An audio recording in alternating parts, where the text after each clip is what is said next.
End of the month and time for another review. Did that fool anybody? No?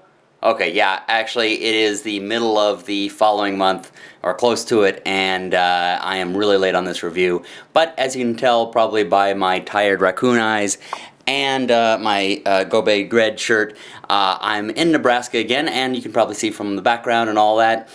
I am back here going on tour for my book, Two Gun Heart. Yeah, once again, showing it to various places, giving some talks, etc., etc. In fact, I'm going to be in Broken Bow about the time that this hits the YouTube. But I want to talk to you today about this book that I've been meaning to review now for a couple months. I was late before, so September was supposed to be like already late on reviewing this, and now I'm even more late. I actually had finished this a while ago. Very riveting, but it just took me this long to get it done since I've been talking to a lot of places in Nebraska about my own book. Anyway, End of Pawnee Starlight by Shawn Farritor. I had the pleasure of meeting him at one of the book signings when I was here in the spring, and it's just appropriate that I'm reviewing it while I'm back here, especially because it's about a story that actually takes place in Nebraska. And frankly, I kind of love this book. This is, one of those near perfect type of books where essentially here's what the story is. It's a little bit complicated to tell. I mean, it's a more or less simple story, but it's complicated in that it's based on some true events, and oftentimes true events can be, a little bit complex with all the different characters involved, etc., etc. But essentially, it's a novelization of some wars that took place between the Pawnee and the Sioux during the Pawnee and the Sioux Indian tribes during around the late 1860s, early 1870s time period approximately. And it climaxes with a massacre that took place down in southern Nebraska. What's particularly interesting about this is that the book does not glamorize anybody. I mean, basically, one of the difficulties I think that we have in this country is we tend to have this point of view of taking there's got to be a good guy and a bad guy. It's got to be black and white. And like, for instance, if this sort of a story, because this involves, like I said, the Sioux, the Pawnee, and of course it by nature also involves the American culture, the white culture, etc., because our nation was basically pushing across about that period. And this sort of a story, if it was told in the late 1800s or 1900s until about the 50s or 60s, it would be told purely as, those savages, the American Indians as the savages or whatever. And then if it was told 70s on into the present, most of the time, most books and most movies would glamorize it the other way. They'd be like, any of the Indians were perfect and pure and lived perfectly with nature and perfectly with each other, and the Americans just came in and slaughtered them and they were all bad, etc., etc. This book, it really rides the line. It doesn't actually really judge. I don't want to say that it judges anything. It just kind of tells this story. And while it's a true story, it's a novelization of these events. I should explain that right off, actually, that this is a true story, but it's a novelization of it, so it fills in the lines, all that sort of thing. So it's told as a story, but it actually is true. And one of the things that's really neat in this book is what he does. He tells the story, but then he'll put like a footnote, and the footnote will give sources and specific information about what these people are talking about. So someone will casually be talking about maybe a battle that took place, and then the footnote will go into a little more detail about what that battle was and what his source is of like the actual story. So you can kind of follow, okay, here's the part that's actually true, and the rest of it, while true, is made into a novelization, into, a story type of thing. So we don't necessarily know those were the exact words that somebody said, but it's basically the story. So you can follow the really true aspects of it while also just seeing this story unfold. But what's particularly impressive here is that everybody's basically shown as the type of people that would have existed at that particular time. So no group is romanticized as sort of the perfect group. As an example of what more people probably would have seen, if you've seen Dances with Wolves, a lot of people have seen that. And this is kind of like Dances with Wolves, the realistic version. And before I get into this, let me explain. I actually do like the movie Dances with Wolves, but there were a few things that are just like, yeah, in addition to the woman with 80s hair. Like, for instance, actually, one of the sort of regrettable things is it portrays it like the Sioux were sort of the victims of the Pawnee, and the Pawnee were coming in and raiding them and attacking them and blah, blah, blah, blah, blah. If you actually study that history, actually it was the other way around. And I hate to say that because actually I've known a number of Sioux people, Lakota Sioux. And, I've lived amongst them, and they've been, friends of mine, but in studying the history, I had to admit, now it was really more the Sioux going after the Pawnee and really picking on them. And therein lies kind of the genius of this book, because no group comes out as perfect, and no group comes out as purely villainous. Each group is doing something that's really not right. The Sioux are raiding the Pawnee. A lot of the Pawnee are sticking to old ways, and there are times when they could maybe improve and fix themselves, or basically put themselves in a position wherein they could defend themselves and survive a lot better and all that sort of thing. But there are some of them who are very stubborn. No, these are the old ways, and this is the way we got to do it. And there's, of course, the American government, which is filled with a lot of very greedy people and going in and trying to push in and grab the land and that sort of thing. But of course, then it's sprinkled with a lot of people that you like on all three sides. So you don't really get this romanticized notion of one group of people are perfect and these other people are terrible. It's a lot of unfortunate events like American history is filled with, but it also doesn't act like nobody's responsible. It shows the responsibility of this person made this choice. Some people who made dumb choices, some people who made evil choices, and some people who got caught in the middle. And so it's really good in that regard. It's one of those things where they don't go politically correct, but they also don't go like the other extreme of like the savages or what have you. So that's the thing. In terms of the way the style is really good. He really gets into people, into the characters. You can really believe that these people existed. It's very hard to write people from another period and from another culture.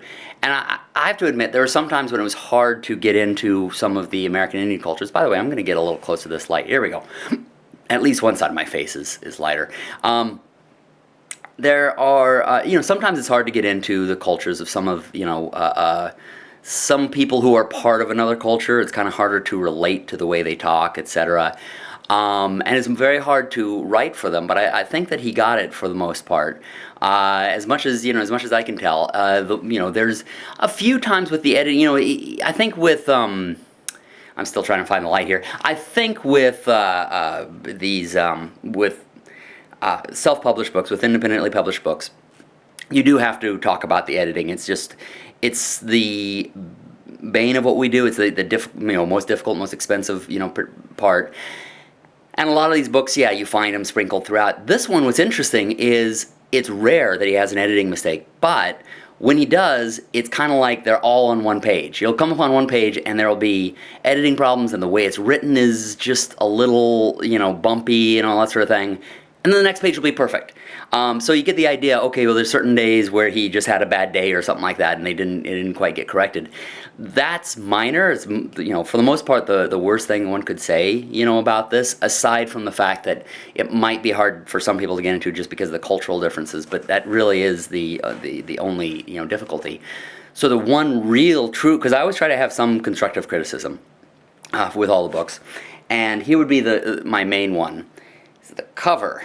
This is a really good book. This is the type of book that I'm going to actually, this is part of a series. I'm going to get the rest of the series. And with due respect to whoever did the cover, it's actually not that bad of art. It's just, I don't know if you can even tell on here, it's very pixelated. And this is the kind of book, typically we try not to judge a book by its cover. Certainly you need to read it, but the thing is, we all have to admit, we make a choice as to whether or not we're going to read something, or at least take a closer look by the cover. Whether or not we're going to really, look further into it. We look at the way it looks initially. It's human beings. We are visual creatures. So, if if we see a cover and it's really pixelated, we're much more likely to brush by it. So my recommendation of this book would be to change the cover, fix the cover, at the very least get it unpixelated. But for those of you who are curious about this sort of thing, I mean, it's easy to think, okay, cover is going to be super expensive, etc., etc. And yes, it can be. It's if you're going to hire a top-notch artist to do an original exclusive piece, about around $1,000 approximately. I mean, it's real expensive, but there are ways around that.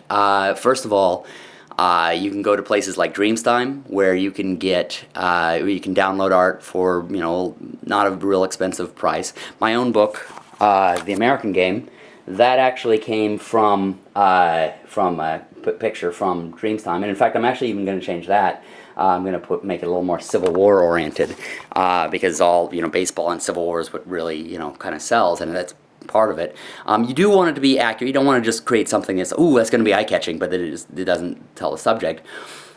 So you can start with some of those images, or you can get artists who aren't quite as expensive. Or in the case of the next Relic Worlds book, what I did was I went to an artist who would be several $1,000s. Actually, he does some of the biggest stuff out there. Works for Tor a lot, but also he designed the ships for Guardians of the Galaxy, and he did artwork for Star Wars, etc., etc.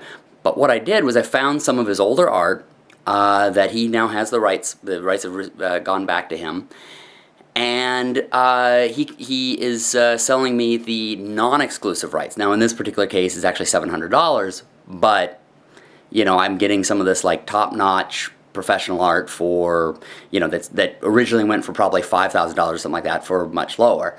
You can do it on a lower scale. You can also go to schools that and find really talented people. You go to DeviantArt, you find some of those artists. You essentially say, look, I have a couple $100s for a book cover. Maybe even you start with some art from Dreamstime and you give it to them and you go, look, I want these things altered from it, so they're not even having to do the whole thing. Or you can even say, look, I don't even need the titling on there, I just need this or that, this particular piece of art, that particular piece of art. So there are several things. By the way, I'm moving the camera from arm to arm because they're kind of getting tired and it's the middle of the night, and that's kind of why my eyes are the way they are at the moment. Anyway, that's how I would recommend. Actually, the back is kind of good, which I know it's kind of an odd thing to be talking about, but I actually sometimes struggle with my back. It's clear, you can see the writing. Maybe I'd recommend a new picture or whatever of himself, but not a big deal. But the front cover, unfortunately, yeah, it's. And the other one I think I remember was kind of pixelated as well. I really would recommend that get changed, because more people should find this book. He doesn't put a judgment for the way that the people. He doesn't say well, these people were being stubborn and these people were being evil. He doesn't write it that way. He just sort of shows it, and you get to judge for yourself. In my opinion, I think it was done very accurately. I've done a lot of studies of American Indian tribes during this time in this area, and I think it's very fair to say, I think a lot of people are afraid to say different groups and different people made mistakes, and these people did this here and this here, and some were good things, some were bad things. Again, he never says this was good, this was bad. He just sort of shows it. But I think he says some things that some people would be like, oh, you can't say that. And he was brave enough to just say, no, this is what it was like, and here's where some of the mistakes were made. Again, I'm calling them mistakes, but he just portrays them, and yeah, they wind up leading to really big problems. And rather than just saying, oh, it was all the Americans' big bad government coming in and killing everybody, it was sometimes these people made bad choices. While at the same time, our government did go in and trample over people's lands unfairly and cheat people, etc., etc. So it doesn't hide from that either. So really good, I'd say, find End of Pawnee Starlight. Don't worry about the cover. It's really, really good. And any of the... any of its sequels, if you see those as well, I definitely would recommend those. Next up, I just realized I do not have... here we go. It is going to be on my iPad. I will be back... Not my iPad, I'm sorry. I don't have an iPad. I go with Android. And it's on on here on the tablet, Samsung tablet. It's from a vlogger, actually. A Texan in Japan is her YouTube show, and I believe that's the names of the shows. It's coming up at the moment.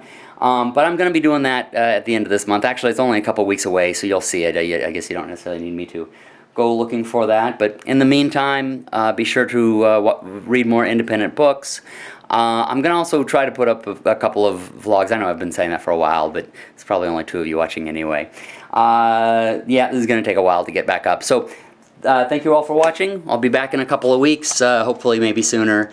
And of course I'll be back in Burbank, and hopefully my eyes will not be quite as blackened as they are now from no sleep. Oh, you know what? This is back up, so I can show you what it is that will be next month. If you can bear with me for just a moment, I'm putting on my Kindle right now. It is this book. It's a Kindle book.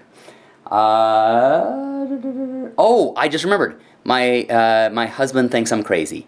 And it's by a woman who's from Texas, who's living in Japan, and it's about her experiences with the culture shock.